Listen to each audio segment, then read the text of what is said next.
Welcome to Creative Piecemeal. I'm Tammy Takaishi, a board-certified music therapist. Join me each week as a new guest from across the fine and creative arts spheres shares struggles, triumphs, laughs, words of wisdom, and more in authentic, thought-provoking, and inspiring interviews. Hello, and welcome to Creative Piecemeal Podcast.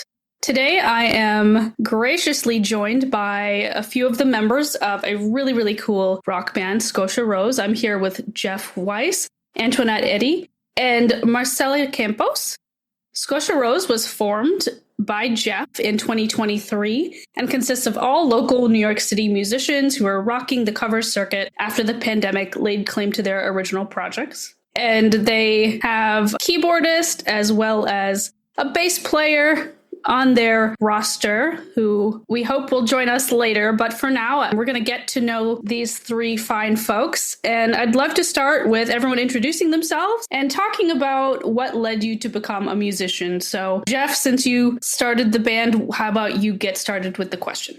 So, it's just really for me, and I'm going to be a little bit long-winded, but like just being around so many musicians lately, you see people that have been doing it since they were children, and it's something that's like ingrained in them as a language, and they're like, almost soldiers. Whereas for me, like I got into it as a fan, and it was like this idea of the band and the art and all that being like an extension, like the logical next step of like what you can do as a fan. Like, what do you like? You can't go see your favorite band 1,000 times. Like, you have to finally like take that inspiration and like do something productive. Yeah, that's where that came from for me. Nice. Who's up next? Well, for me, it started. I came from a family that was no musicians, but my dad was always very into rock music, classic rock. So I grew up listening to a lot of those, and without realizing that influence became very strong. And when I was 15, 16, that it started seeing all those video clips of Aerosmith on MTV, and I saw that, and it was the coolest thing I ever seen in my life. I was like, I want to be that, and I saw guitar, and I was so drawn to the instrument, and that's when I started learning, and never looking back. Excellent. And we were just joined by Jason Laney. Jason, if you could introduce yourself. Our question that I posed was, who are you and what led you to music? My name's Jason Laney. I'm the keyboard player for Scotia Rose. And what led me to music? When I was in middle school, they forced you to take choir, band, or orchestra. And I chose choir because I thought that would be the easiest. And then I just fell in love with it. And then I heard a Billy Joel record and decided that I needed to be a piano player. And thus I've been forced down the terrible track that I have found myself down. Excellent. I mean, everyone here plays some really amazing instruments. One of my personal favorites is Antoinette, because you play the electric violin. I'm a fellow violinist, but I can't rock like you rock. Lady, that's amazing. Well, thank you so much. As you said, I'm Antoinette Eddy, and I play electric violin in Scotia Rose alongside these awesome musicians and a couple that are missing. So what led me to music? Well, I have a combination of story between Marcela and Jason. So I did start very young. I played whatever was available to me. My dad was a big rock and roll fan, classic rock. He listened to Guns N' Roses all the time, Metallica, little Neil Young, just a little spattering of all the modern music, U2, everything, Nirvana. And he did not play an instrument, but he loved music so much that in the summers, he would let his best friend hold their band rehearsals in our garage, and they left the instruments in there, and the drummer taught me how to like hold down a beat, and me and my brother would mess around on the keyboard and just really any instrument that was available. But as Jason pointed out, in school I had a very good music program in my public school on Long Island, and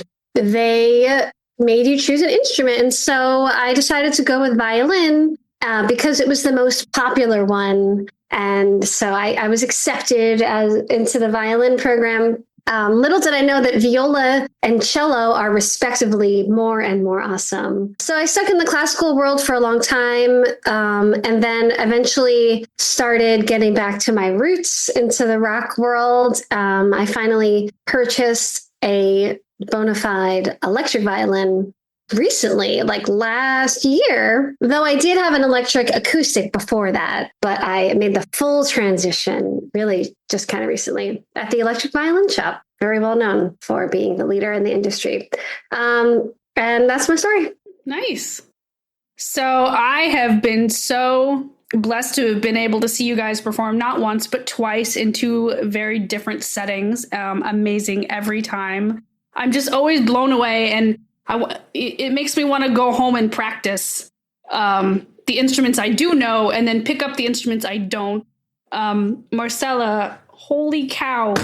Wait, the bass playing, I mean, like, and the guitar playing and the everything, like, and then so tell me a little bit about, you know, how you all prepare for shows, you know, how you learn the difficult licks. You know, do you ever improvise while you're on stage? I'd love to know more about that. Ooh, who wants to start that one? You go, Jeff. Question. I mean, you know, for me personally, you know, for at least this original batch of songs, like I started out writing them. So I'm playing them a lot on my own, singing them, getting comfortable with the melodies.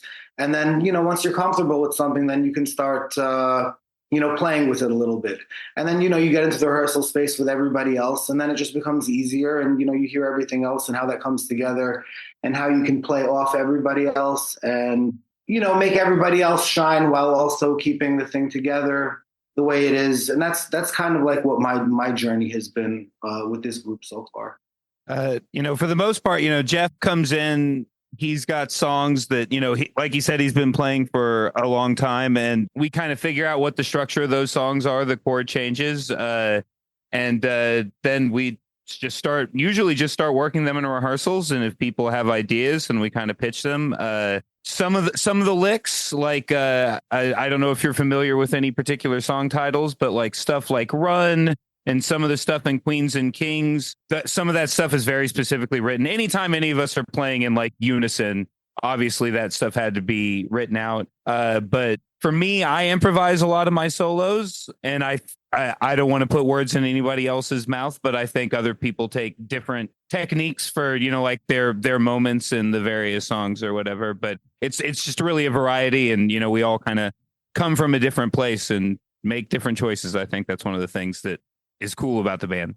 Nice. Yeah, I just always wonder, you know, like about that process, and, you know, how much improvisation goes into just feeling the moment and feeding off of the audience and just sort of taking it from wherever it goes there. For me personally, a lot of the way that I've always worked is it starts with improvisation, and then you find a good idea, or you hear one of the other amazing players that you're playing with, and they're just doing something that's awesome. And the moment that you hear, you're like, oh, we gotta highlight that. That's got to be a thing that people hear. How can I double that? How can I be around it so that I'm not in the way, et cetera, et cetera. Yeah, it's really, I mean, it's a testament to the amazing group of musicians that Jeff has managed to put together. But, you know, on pretty limited rehearsal time, we've actually managed to put together what I think are pretty like full arrangements of the songs. Stay with us. We'll be right back. If you've been feeling burned out, stressed, overwhelmed, or exhausted, the resources and courses at the Self-Care Institute are here to support you.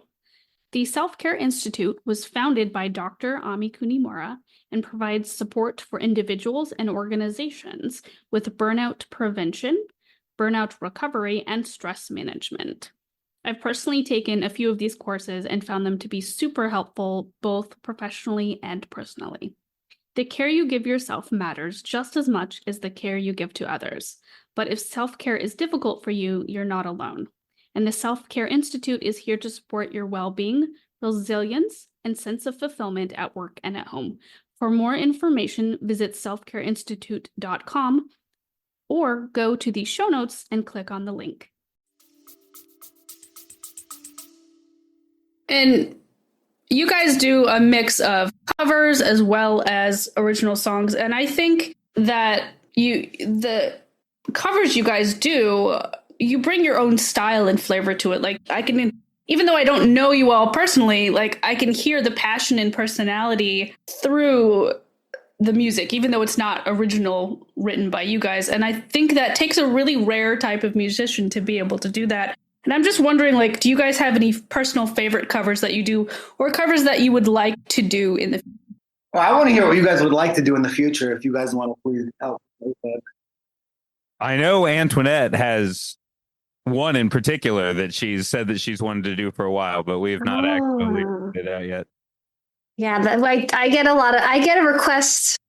I get many requests every time to play Del Madonna, Georgia. So I finally learned it, and I'm ready to go when everybody else is. It's a very hard song. It's a very That's why I worked on it. In fact, I brought it. The best way for me to learn something is to teach it to other people. So I brought it to my students, and I was like, "Here, guys, learn this." And so I had to practice it. I use that technique a lot too. So efficient. All right, we're gonna learn this song. Little they know that I'm learning the song with them, but Exactly. And similarly, when they learn something, like they bring something to the table, then I get to learn it, and then I have a new thing that I can play. Totally. But in answer to the question, what I would have said in answer to that question was, I really like when we play Zombie by the Cranberries. And we recently played Shipping Up to Boston. That was super fun. I can't wait to do that one again. In terms of covers. What about the rest of you? What do you guys want to play? Well, we said we were going to do some keys, and that never happened. I would love to do that. Yes, huh? Okay. I charted out some of the ones that you recommended, but I haven't learned any Kiss yet. Yeah, we gotta do it. Love Gun. Yeah, that would sound so cool. I just think that it's funny that you're super into Kiss. I am. I love it. Anything of cheesy rock, that's me. Love it. Many of the great bands in the world have been inspired on different levels by Kiss, so there is something to be learned from them. Through that. And they're from here, so, you know. Yeah, they're from here. They're Queens boys, too. Jewish crowns, just like me. I'm not super familiar with all the covers you guys have done because you are well versed in a variety, but I would love to hear some Foreigner. Personally, I'm a Foreigner fan. I like that too. I think that Cold as Ice, that's Foreigner, right? Oh yeah. Mm-hmm. That's we have that. We could, I think, probably pull that off in an emergency. But what are the other like ballin' Foreigner songs? Well, now that you put me on the spot, I'm like going blank. But like Jukebox Hero. That's a banger. Yeah. All right, I'll put it on the list. Or even just like Jason, for you, like some lovely piano ballads, like something from Ben Folds, or this might be a little strange, but something from Muse. I think Muse would sound really interesting with you guys' makeup of your instruments. Ben Folds is my favorite of all time. The first time I heard him play piano, I was like, oh, you can play the piano like that. Wow, that's crazy. But his stuff is also like super duper hard, especially for me as a piano player. Like I've got one or two that I used to play once upon a time, but if you don't keep up with the practicing, they go south real quick. And I used to do Knights of Sidonia by Muse. I really like that song a lot. They're great. So I'm going to switch to a more serious question, and I would love all of you to answer this, is what is your favorite part of the creative process and your least favorite part of the creative process? My favorite part of the creative process is just seeing something that, like I like to let go of things even as I'm, creating them, because when you give it to somebody else, when you show it to somebody else, it's going to change. So just watching that change happen and then seeing it happen in the art and seeing the art change you and then you changing everybody else in the group, and that kind of like communication and that flow of energy and respect and ideas is really one of the most beautiful parts of, doing this whole thing. So for me, definitely that. My least favorite part is writer's block. It's fucking sucks. Yeah. My favorite part is the end when it all comes together beautifully. It's a bit of a cop out of an answer because that's like after the creative process, but it's my favorite part of music. And my second favorite part is when I get a really good idea. My least favorite part is practicing because I want to just plug into the matrix and just download it and be able to do it perfectly. Like I want to do it like it's in my head. But in order to get from that to actually doing it, there's like a bunch of practice that has to happen so that, especially transitions and remembering what comes up or whatever. So, it's a love-hate relationship, but mostly love, of course. Yeah, for me, my favorite part is to see how the songs evolve. Like there are some songs, like for example, Run, that sometimes I hear old recordings of when we just started playing and what the song sounds like now. And I was like, damn, it sounds like a whole other song. Because everyone kept coming up with little parts here and there. And the thing just transformed it into this beautiful Thai thing. And for me, that's the coolest thing ever, to see. And then you start seeing, okay, this is Antoinette, this is Jason, this is Jeff, the touch of everyone on the song and how it was written by Jeff and I think Jason too. I don't know who Jeff wrote and Jason started bringing the parts, right? But on the end, we start to hear like, oh, now everyone is there. And that's my favorite thing to hear, to see the evolution and to go through. We have this big Google Drive file that we keep all the videos of all the performances. And sometimes I go through it and I see from old ones and from the most recent, and it blows my mind sometimes to see like, damn, now we are a band, now we're tight, now we are so together, and this sounds so cool. So that's something I love. And my least favorite, I think I'm with Antoinette on this one. Sometimes it's just the repetition, like again and again and again, and damn it, I want to get it perfect, but to be repeating it's so annoying. But it's part of the process, and yeah.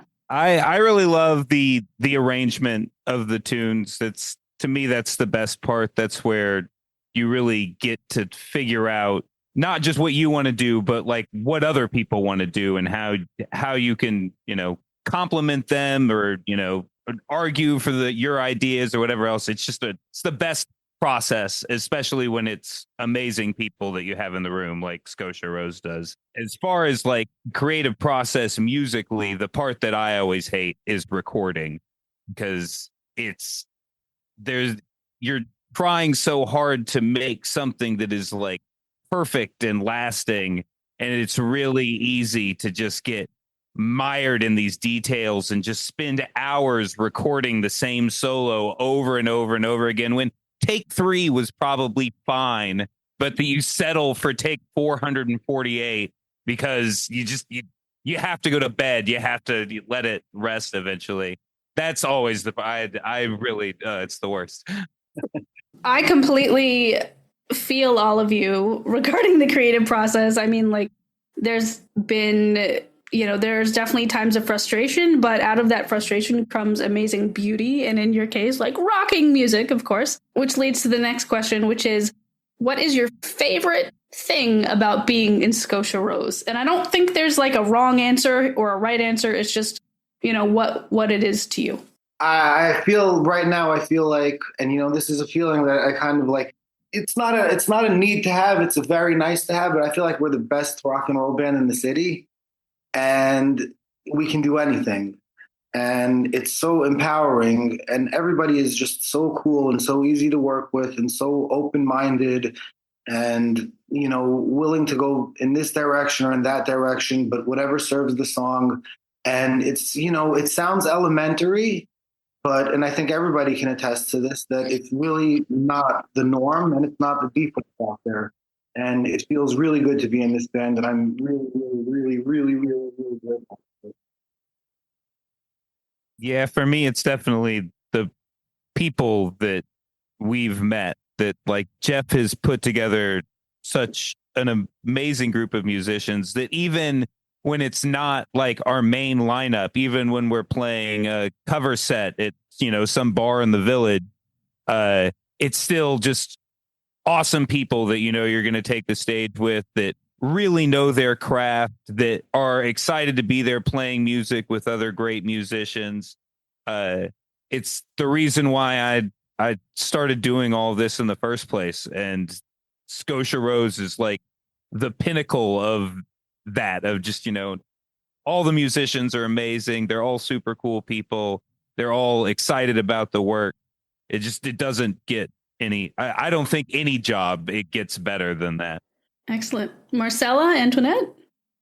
Same. I mean, I agree totally with Jason and Jeff. Like it's so rare that you are on a setting with a band that, everyone, they are like great musicians, but also great people. Everyone is super welcoming. There is no one vibing, no one like that you feel kind of like pressure or uncomfortable to play with. No, everyone is just so open, and yeah, it's just this great group of people and great group of musicians that things just, flow with it, and it's amazing to be around. Yeah, I don't want to sound unoriginal, but before anyone started talking, my answer was going to be working with such great people and musicians, but I can add to that a little bit. This band has been a really cool experience in that Jeff really takes the helm on getting some really cool gigs, really cool opportunities. He pulls in these amazing guest musicians that are incredible players, and they know people, and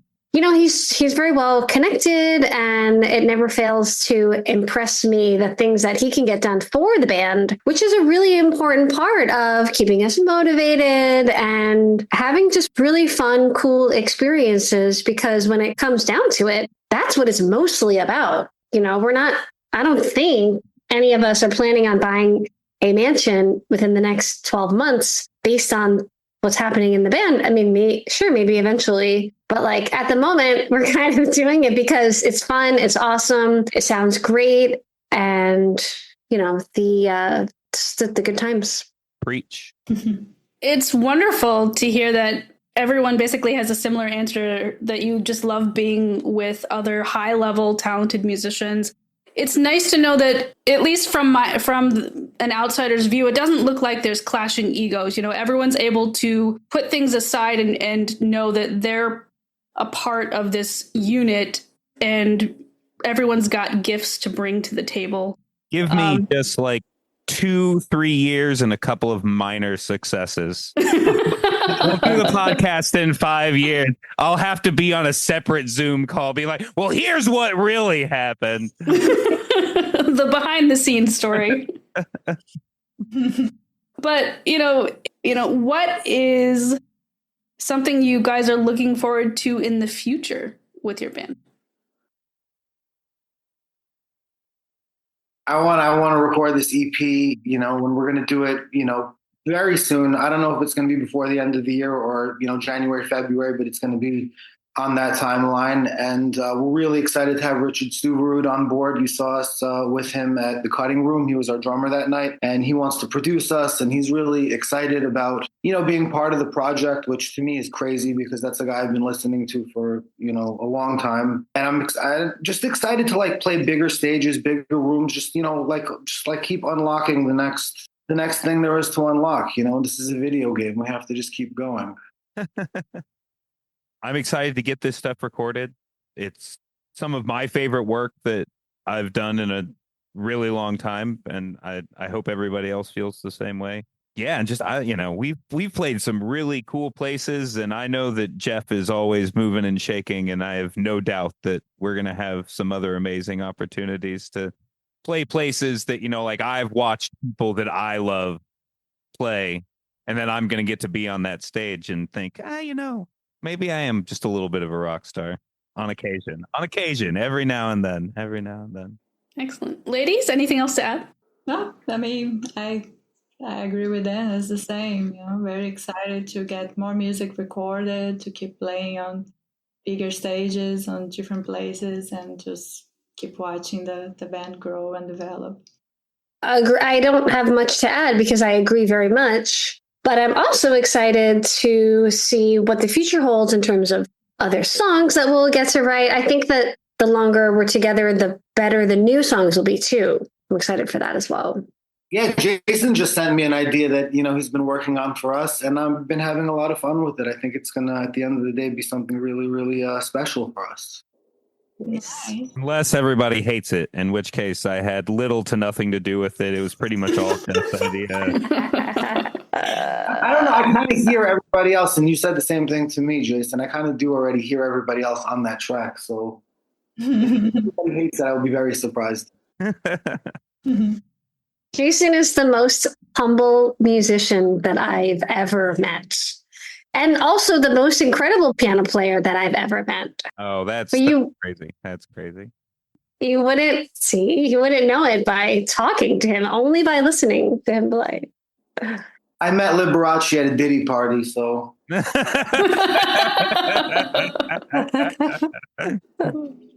I would love to talk about your gear. You guys all have some really cool instruments.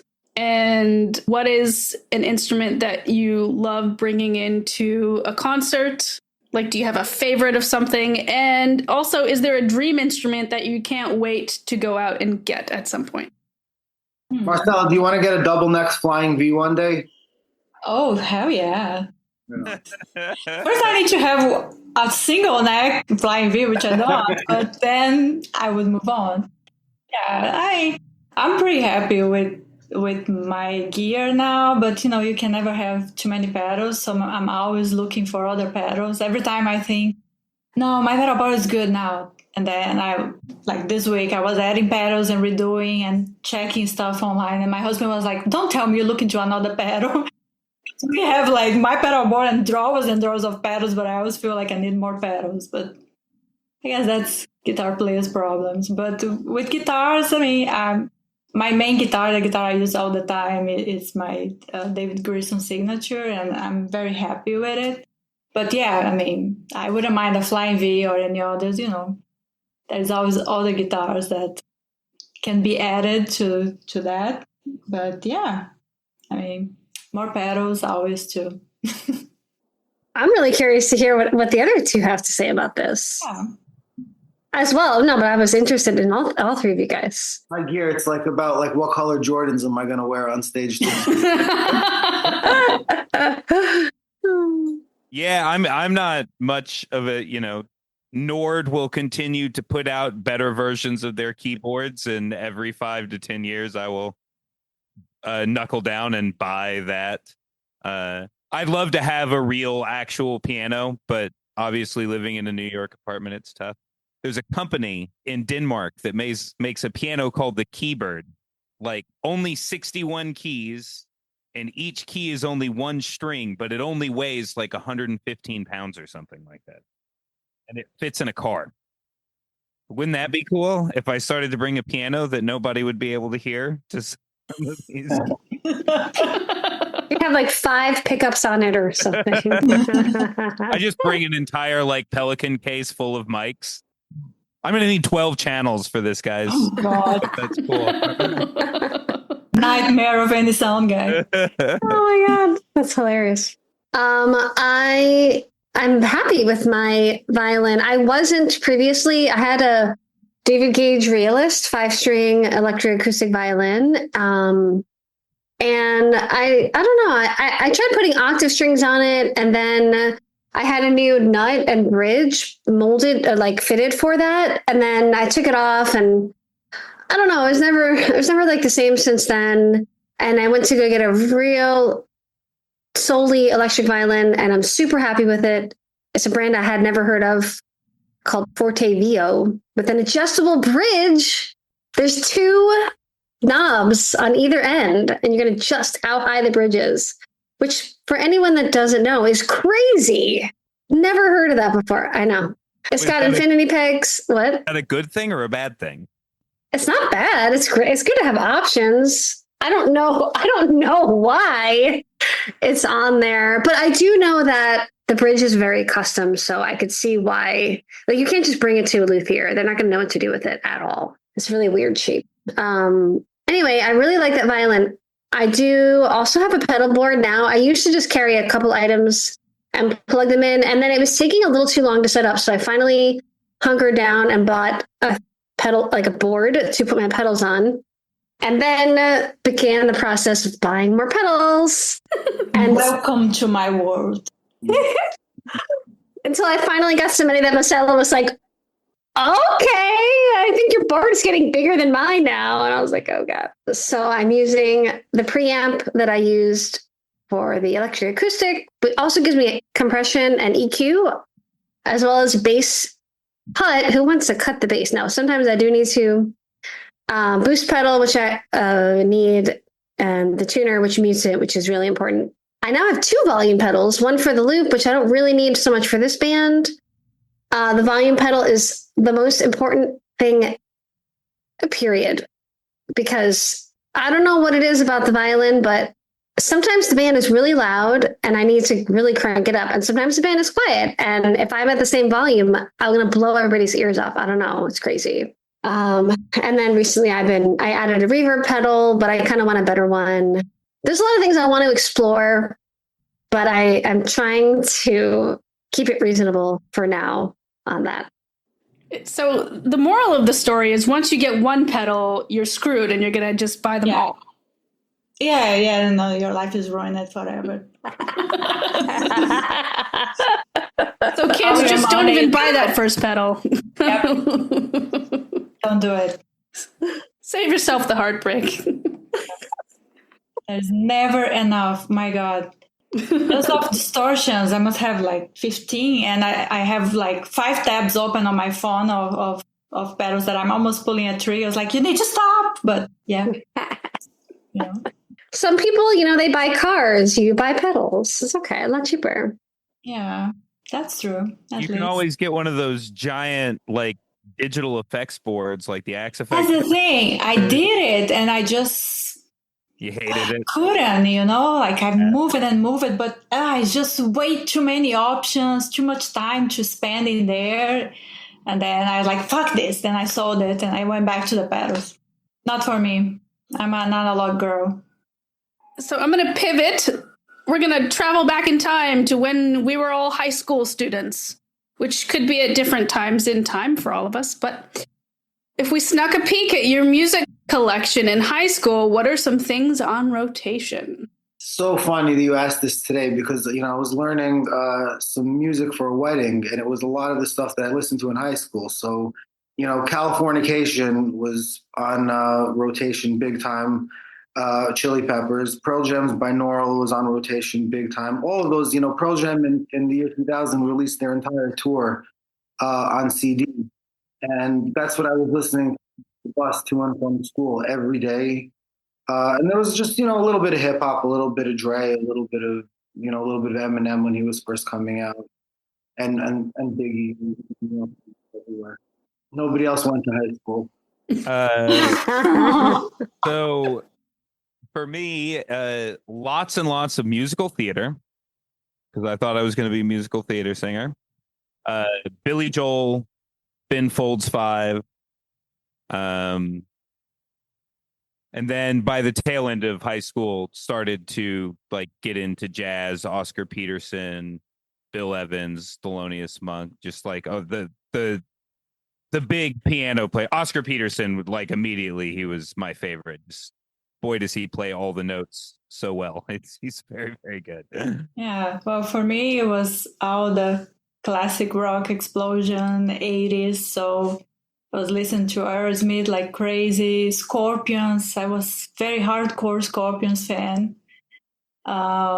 Journey, Black Crowes, mainly, classic rock and 80s things that I was obsessed with. And I mean, I'm not in high school anymore. I still love them, but well, it's not what I'm listening all the time anymore, but yeah. My answer is the closest to Jeff's because I was specifically in high school. That was more my punk phase, my punk rock. So I had met a new group of people, and now instead of listening to like R&B, which was in my previous neighborhood and town when I was growing up, this went a totally different direction. And I was introduced to, Blink 182 at the time was not totally sold out yet, so it was a lot better. And, I learned about NoFX. That was awesome. And then I started, but then I got into the whole alternative rock scene and I loved it. And, I became a really big fan of Radiohead. And we're talking the tail end of high school, when I would drive up to college in New Paltz, I would be rocking out to Offspring or actually at the time, what was a radio station that had 92.3 was a good radio station at the time, and K-Rock, and they had, and as I would get closer to the city, I could hear the good stuff as I would be driving up, and so I'd be I'm going blank on some of the harder, heavier rock. I'm drawing a blank on the names, but it was getting into the heavier stuff, and that only continued. I didn't go full metal, but I was right on the borderline, and that's the sweet spot for me. Nice. I love that there's such a variety and all great bands, artists listed there. So similar type of question in that, who is someone, band or artist that you listened to growing up that influences your work today? All of them, all of them. And some of them, for me, a huge part of the journey from, when I started till now was I had to let go of a lot of the things that influenced me, because they influenced me in a way that it was almost like pastiche. The first show I ever played in the city, original music, I was 20 years old. My dad knew some guy, who had some tiny record label. He brings him to the show, and not even a minute into the show, the guy leans over my dad. He's like, "I bet your kid likes Pearl Jam." And it's you gotta retrain yourself after a certain point if you're gonna, have your own voice. But then you learn how to take little things from people, and little thing from this one, a little thing from that one, a little thing from that one. Slowly, you start developing your own thing. But as far as song structures, it's very easy for me to, stay influenced by people like Steve Miller, Tom Petty, Taylor Swift, Phil Spector, Joey Ramone. There's those classic musical arrangements that kind of lend themselves to a big hook, where kind of everything going on in the song is supporting the hook. Anyone else? Can we not hear Jason? Or No. Okay. I said, who's it going to be? I have an answer, but I wanted to go closer to last. Okay. Well, then I'll say, I want to hear what everybody else is ordering first. Ben Folds, for me, he taught me how to play piano in a rock band. Just the way he voiced his chords, the way he beat the hell out of his piano. Billy Joel was my first love, but I'll admit he was a little soft, whereas Ben Folds was the first guy that made me think that the piano could compete with the electric guitar. So I try to bring a lot of that flavor to my playing, especially for Scotia Rose. And then my other favorite alternative piano player is Amanda Palmer from the Dresden Dolls. And not all of her stuff, I would say, directly applies to Scotia Rose, but definitely some of how she, the chords that she uses, how she passes between chords, some of those voicings, and then also just the big giant chords and hitting the hell out of it in unison with the drums. I definitely think of some of that stuff when I'm playing with Scotia Rose.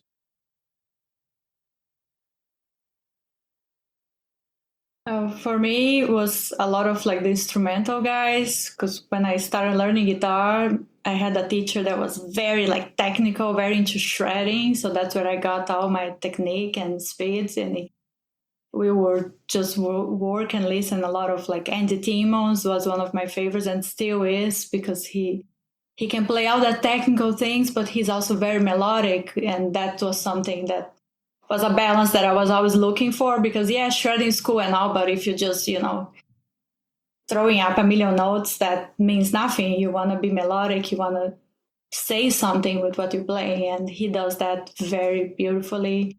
Another big guy for me was Scott Henderson, because the way he plays, when I was just starting and I saw it, blew my mind, because it was the first time I saw someone, playing more heavily distortion, but with blues. And that's what I love the most, that combination of blues and rock.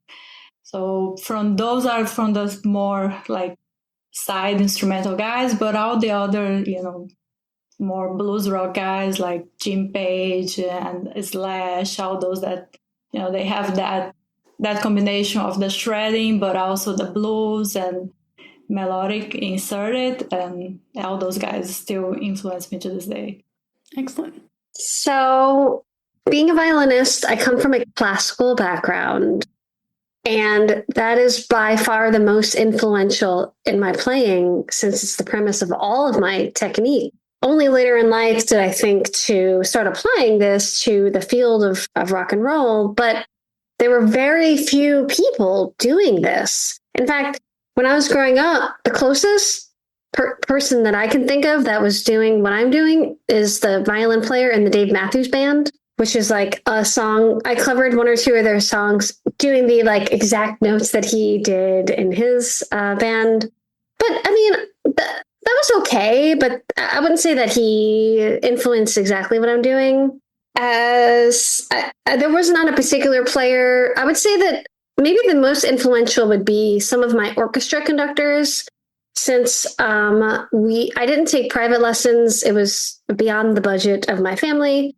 And so I had like very involved orchestra conductors, and they kept the music they had a lot of variety. So they would have everybody play classical, and then they would have everybody do like a fiddle thing, and then like something contemporary. So I think having that variety was probably the biggest contributing factor. And that was actually through I went to 3 different schools, and that was consistent. So I kind of always knew, I can do really whatever style I would like to. I can go forth in that field and study that more and get better in that area, especially if it's written down. If it's written down, then I can definitely play it. But yeah. Can I just shout Jason Laney out as a major influence on my singing, at least in the last 3 to 4 years? For giving me not just the confidence, but like the insight to like let go of a lot of these things that were not serving me, that I thought were cool for whatever reason. The coolest thing you can do is sound good. That's great advice for any singer. The coolest thing you can do is sound good. Excellent. So 2 more questions before I let y'all go. Do you want to end on a serious note or a fun note? Fun. Okay, so I'll ask the serious question now. In your own words, what does living a creative life mean to you? I think just trying to give people something to think about in a good way, not necessarily, people have enough to think about. They're overstimulated in this world, but also give them something like also nice that they can kind of like hold on to, that'll, be like a hug for them during a time that maybe wasn't the best for them. And, but also all kinds of, to kind of like invoke different feelings from different people at different times. But like, I would like to have songs that are, serving all different kinds of emotions. I think one of the cool things about living a creative life is that I have the freedom to craft my life the way that I want it to be. I'm not stuck in a 9-to-5 job, though I would argue very much that I work much longer hours than somebody in that position, and my taxes are much more complicated. But I like that you have more freedom and that you're bringing something extra special to the world. I mean, a lot of it, when people have those W-2 9-to-5 jobs, I mean, those are important to the world. If they didn't create Zoom, we wouldn't be here right now talking. That person Actually, some programmers do consider themselves creative because they're architecting, they're building that stuff. But mainly, I think it's nice to have the flexibility on the scheduling and to influence people's lives in a directly positive way.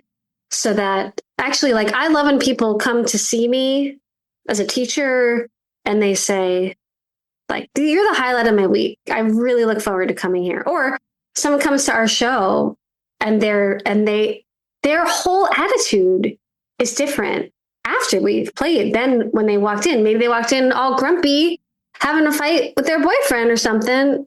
And during the show, they're not thinking about that at all. You know, I mean, like, people drink to forget, but you can come to the show, be entertained, be in the music and be healed by that music. Not only distracted, but also come away with it in a different headspace. Antoinette definitely articulated it far better and far more positively. But certainly the reason why I, quote unquote, chose a creative life was because me and day jobs did not work out. I feel that. It was a very quick realization in my youth that whatever this was, the being in the place, having to deal with the people, that was not for me. And, you know, thank goodness I proved to at least have the will to learn this particular craft and hopefully be able to serve collective artistry of, you know, like whatever musicians that I get a chance to work with. But mostly it was about just not having a day job, getting out of that as quickly as humanly possible. Oh, for me, I love that there is no formula, like, you know, and a lot of careers is like, oh yeah, no, so you want to do this, so you're going to do college this many years, and then you're going to do this residence or, you know, this trainee or something, and then you enter on the office, and then from there you just, you know, going to get a promotion. That's it. That's your career. And for us, for music, it's like, oh, okay, so you just, you know, you show up every day, you know, every day you show up, you sit down, you practice, you know, play your gigs, you do everything, and you just, out of faith, things are going to work out, you know.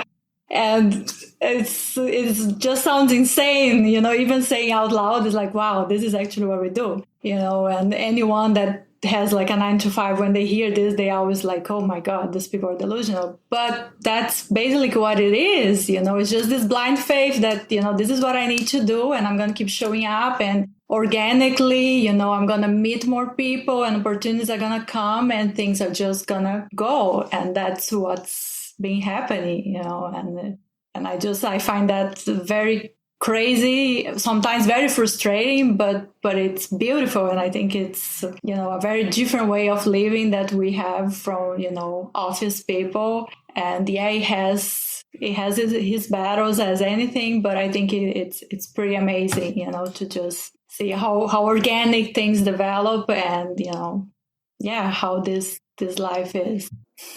Excellent.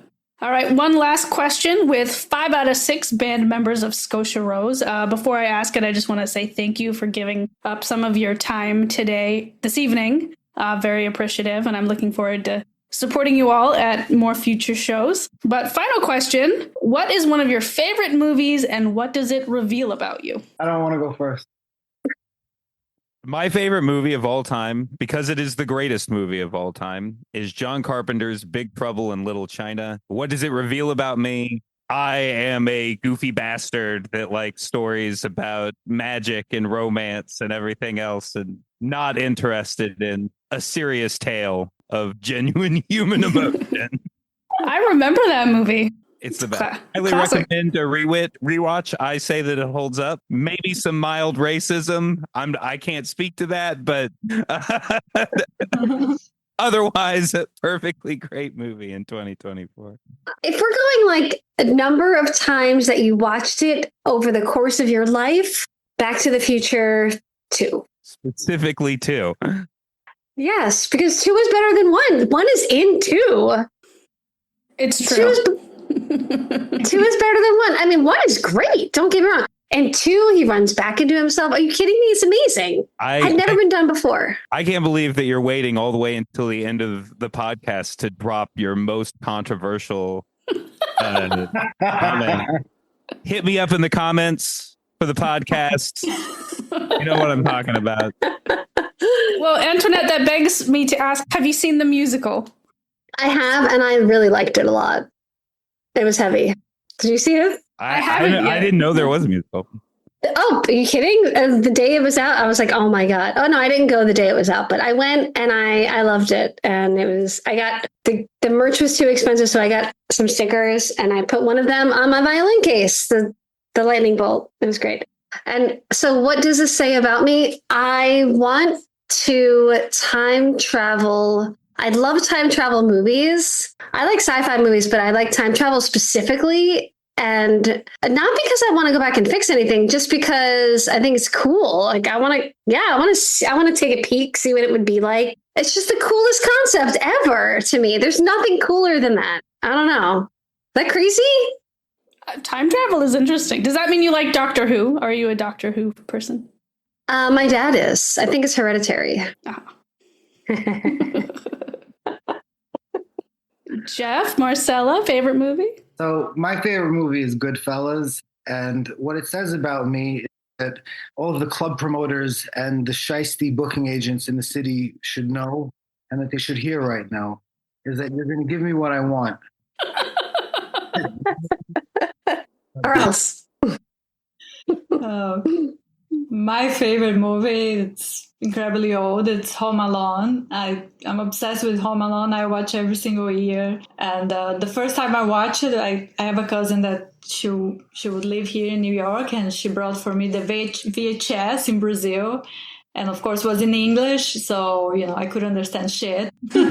And it was my first, kind of impression of everything. Wow, how is Christmas on the US? Christmas there is on winter, which is completely different for us, because for us it's on the summer and it's hot and we are in shorts, So I think what it says about me, because it was my first kind of glimpse at, wow, I want to go there. I want to live there. And I had no idea that, down the road that was actually going to happen. So, yeah. Wow. Tammy, what is your favorite movie and what does it say about you? It's hard for me to pick favorites, but I have like a top category of favorites, but one of them is Spinal Tap. And what it says about me is I also just love British humor, but I just love goofiness. And remember backstage at after the concert with Sons of Cream, and we were all like trying to go backstage. It reminded me of when they got lost backstage in that movie. But yeah, love that. It is easy to get lost backstage, to be fair. In like a stadium or an arena setting, it is very easy. If you look the wrong way for 1 second, you can get lost really quickly. Yep, all those stadiums and arenas we're always playing. We get lost. I got lost backstage at a Pearl Jam show, and that's where my experience from this comes from. I'm very nervous to them throw me out of the building. Jason, little did you know, Jeff booked you guys at the stadium next week. He just hasn't told you yet. MSG all the way. I love it. Yeah.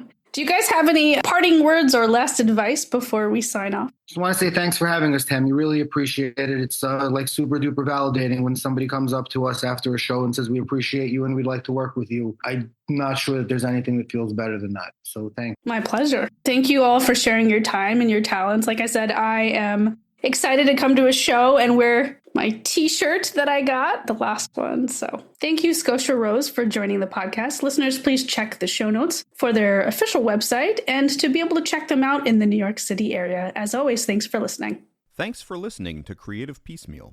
We hope today's episode left you feeling inspired. This podcast is independently created and produced by the host, Tammy Takaishi. More details about today's guest can be found in the show notes, along with links to the podcast's socials, merch store, and ways to support arts organizations AHA Broadway and New Normal Rep, both near and dear to Tammy's heart. Don't forget to visit creativepiecemeal.com, the official podcast website, where you can leave fan mail, write a review, explore Tammy's blog, and discover the growing collection of episodes. Special thanks to our audio engineer, Alex Repetti. Additional narration by Dante Jace. Let's keep celebrating creativity in all its forms.